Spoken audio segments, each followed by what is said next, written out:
الحمد للہ رب العالمین والصلاة والسلام علی اشرف الانبیاء والمرسلین وعلی آلہ وصحبہ اجمعین ومن تبعہم بإحسان الی یوم الدین، اما بعد۔ ناظرین کرام، علم میراث کے متعلق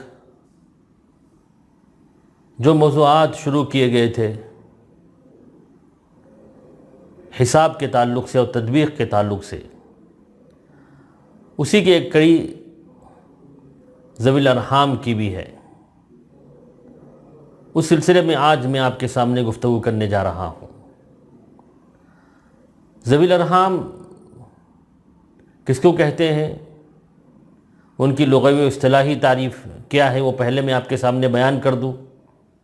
ارحام رحم کی جمع ہے، اور رحم اس تھیلی کو کہتے ہیں جہاں بچہ یعنی ماں کے پیٹ میں جنین رہتا ہے، اور اسی سے ذوی الارحام یا ذو الارحام ہے، یا اولو الارحام بھی کہتے ہیں۔ اور علم فرائض میں، علم میراث میں ذوی الارحام سے مراد وہ قریبی رشتہ دار ہیں جو نہ اصحاب فرائض میں سے ہوں اور نہ عصبات میں سے ہوں۔ جیسے نانا ہے، نانا کا کوئی شریعت میں حصہ نہیں ہے، کیونکہ وہ نہ اصحاب فرائض میں آتا ہے اور نہ عصبات میں سے آتا ہے، تو ایسے لوگوں کو ذوی الارحام کہتے ہیں۔ اسی طرح بیٹے، پوتے، پڑ پوتے، یہ سب عصبہ شمار ہوتے ہیں۔ بیٹی، پوتی، یہ اصحاب فرائض میں سے شمار ہوتے ہیں۔ البتہ بیٹی کی جو اولاد ہیں یعنی نواسے، نواسیاں، ان کا کوئی حصہ شریعت میں نہیں ہے، نہ اصحاب فرائض میں سے آتے ہیں نہ عصبات میں سے، تو لہذا نواسے، نواسیاں یہ لوگ ذوی الارحام میں آ جاتے ہیں، یعنی رشتہ دار ہیں لیکن اصحاب فرائض بھی نہیں ہیں اور عصبات میں سے بھی ان کا شمار نہیں ہوتا ہے۔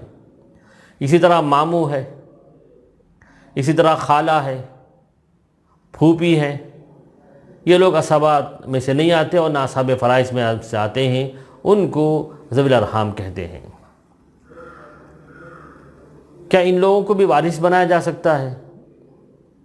جی ہاں، ان لوگوں کو بھی وارث بنایا جا سکتا ہے، لیکن دو شرطیں ہیں جو میں ابھی تھوڑی دیر میں آپ کے سامنے ذکر کروں گا۔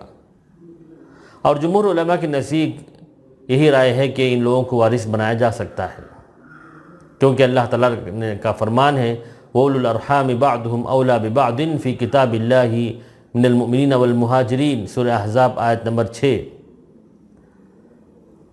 اور رشتہ دار اللہ کی کتاب کی روح سے بنسبت دوسرے مومنوں اور مہاجروں کے آپس میں زیادہ حقدار ہوتے ہیں۔ تو اس آیت میں اولو الارحام کا لفظ مطلق ہے، چاہے اصحاب فرائض ہوں یا اصحاب عصبہ ہوں، یا ان کے علاوہ جو رشتہ دار ہیں وہ بھی اس میں آ جاتے ہیں۔ لیکن جب اللہ تعالیٰ نے بیٹے، بیٹیاں، باپ، ماں، ان کے حصے اللہ نے مقرر کر دیے، تو جو لوگ اصحاب فرائض میں سے ہیں، جو لوگ عصبات میں سے ہیں، وہ نکل جاتے ہیں، اور جو قریبی رشتہ دار ہیں، نانا، ماموں، پھوپھی، نواسے، نواسیاں، یہ لوگ آ جاتے ہیں۔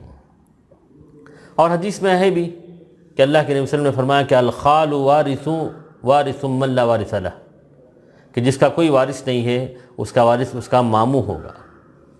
سنن ترمذی کی روایت ہے یہ۔ تو معلوم یہ ہوا کہ ذوی الارحام کو وارث بنانا یہ جمہور کے نزدیک مسلم ہے۔ اس کی شرطیں، دو شرطیں ہیں کب ان کو وارث بنایا جا سکتا ہے۔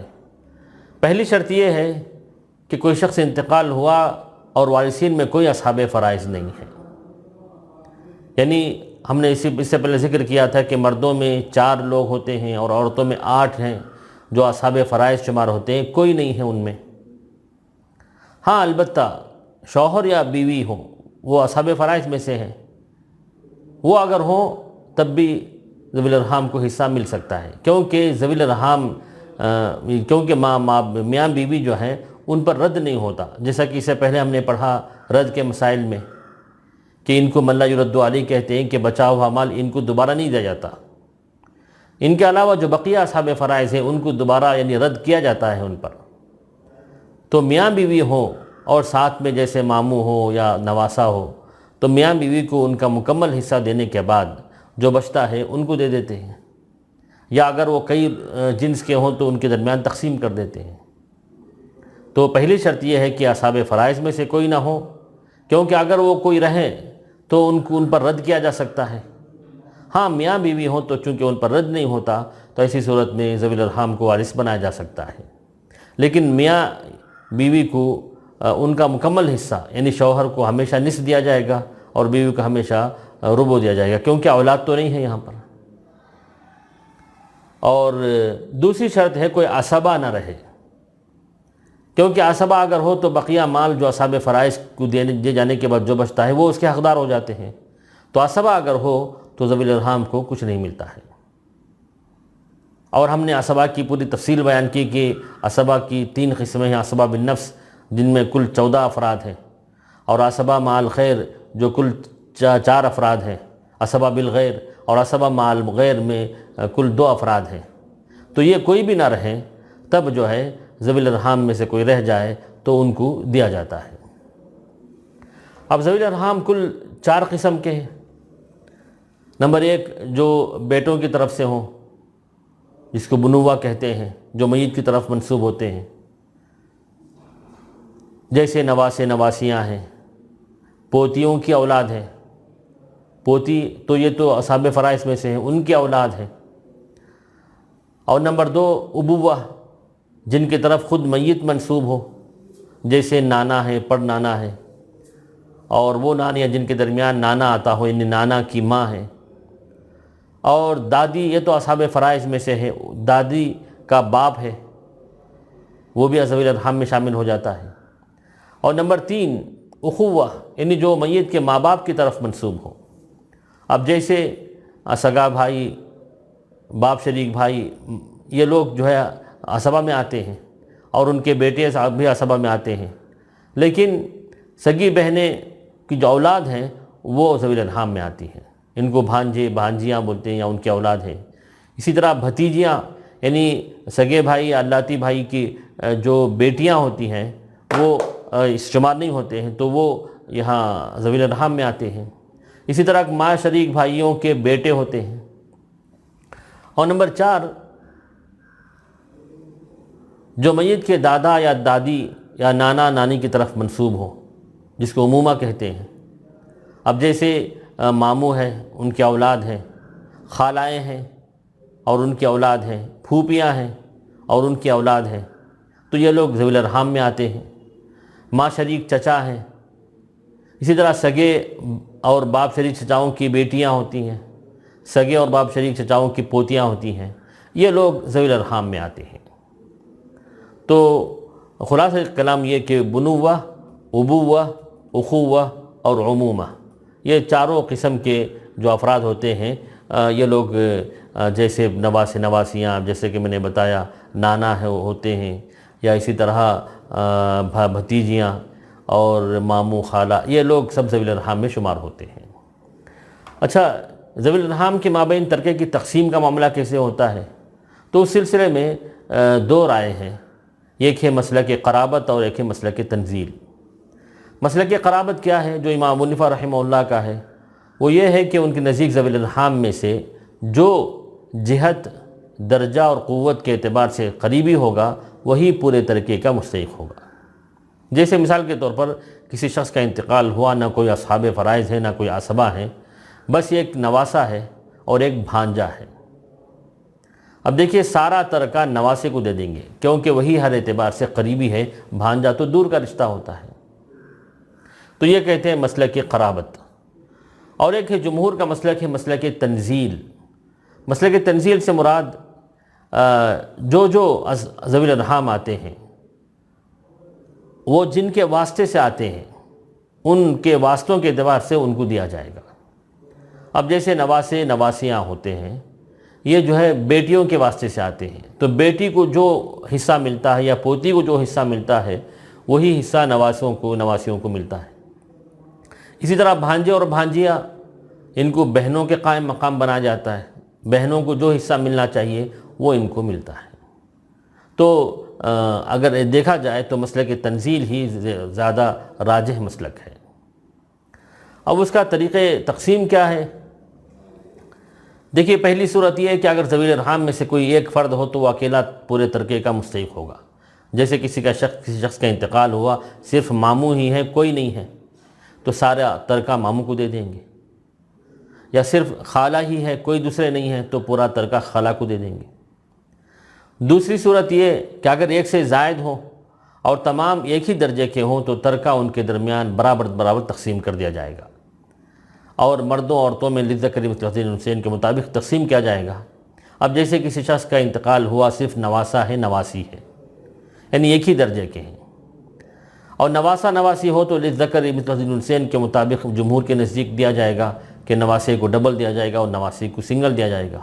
البتہ حنابلہ کے نزدیک دونوں کو برابر دیا جائے گا۔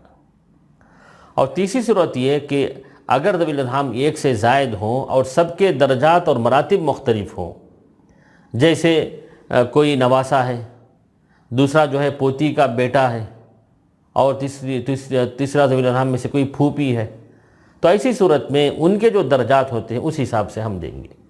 تو مثال میں آپ کے سامنے لکھتا ہوں۔ اب جیسے ایک شخص کا انتقال ہوا، کوئی اصحاب فرائض نہیں ہے اور کوئی عصبات میں سے نہیں ہے، بس یہ کہ نواسہ ہے ایک، اور ایک پوتی ہے، پوتی کا بیٹا ہے یہ، اور ایک ہے پھوپھی۔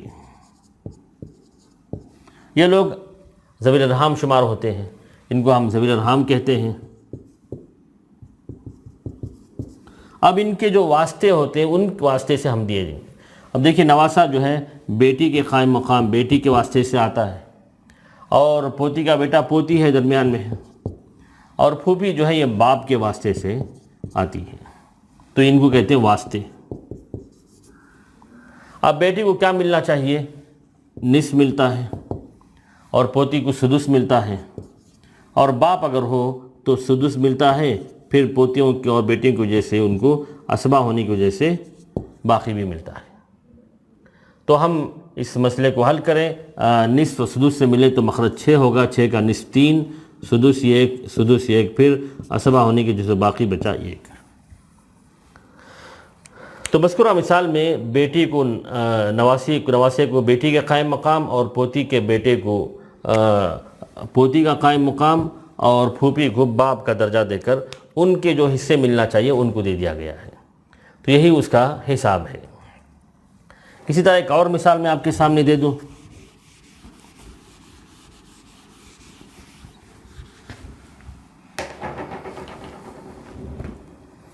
جیسے باپ شریک بھانجا ہے کوئی،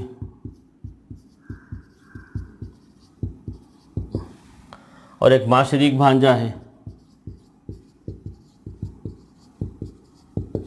اور ایک ماموں ہے۔ تو باپ شریک بھانجا کس واسطے سے آتا ہے؟ باپ شریک بہن کے واسطے سے، اور ماں شریک بہن کے واسطے، ماں شریک بھانجا ماں شریک بہن کے واسطے سے، اور ماموں جو ہے ماں کے واسطے سے۔ اب ان کو نصف ملتا ہے باپ شریک بہن کو، اور ماں شریک بہن کو سدس ملتا ہے، اور ماں کو جو ہے سدس ملتا ہے، کیونکہ بہنیں اگر 2 یا 2 سے زائد ہوں تو ماں سدس کے حقدار ہوتی ہے۔ تو مخرج ہم 6 کریں گے، 6 کا نصف 3، اور سدس 1، اور سدس 1۔ اب یہاں دیکھیں 3 4 5 ہوئے، 1 بچ گیا۔ تو رد کے مسائل میں ہم نے دوسرا ضابطہ پڑھا تھا کہ اگر لوگ ایسے جمع ہو جائیں کہ کئی جنس کے وارثین جمع ہو جائیں تو مخرج جو ہے ان کے سہام کے مطابق ہوگا، تو لہذا اس کو ہم 5 بنا دیں گے۔